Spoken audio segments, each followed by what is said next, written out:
L'INSEE a publié ce matin les chiffres de la dette au deuxième trimestre. La dette publique atteint 99,5% du PIB, c'est 2 375 milliards d'euros. Alors, ce chiffre va baisser d'ici la fin de l'année un peu, c'est dû à la saisonnalité de la dette. On émet davantage au premier semestre qu'au second, mais il doit interpeller alors que Gérald Darmanin et Bruno Le Maire ont présenté aujourd'hui en Conseil des ministres le projet de loi de finances pour 2020.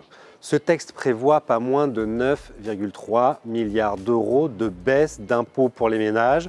En 3 ans, ce sera 20 milliards d'euros restitués aux Français. Et pourtant, les Français n'y croient pas. Ils ne sont que 15% à croire que les impôts vont baisser l'année prochaine. Pourquoi ? Eh bien parce que la dépense, elle, continue d'augmenter. Parce que le déficit structurel ne s'améliorera pas l'année prochaine.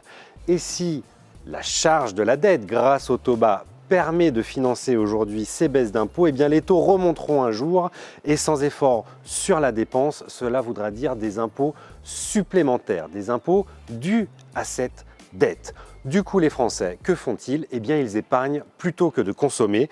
Et c'est le deuxième chiffre intéressant que nous donne l'INSEE ce matin. La consommation au mois d'août a affiché une progression de 0%.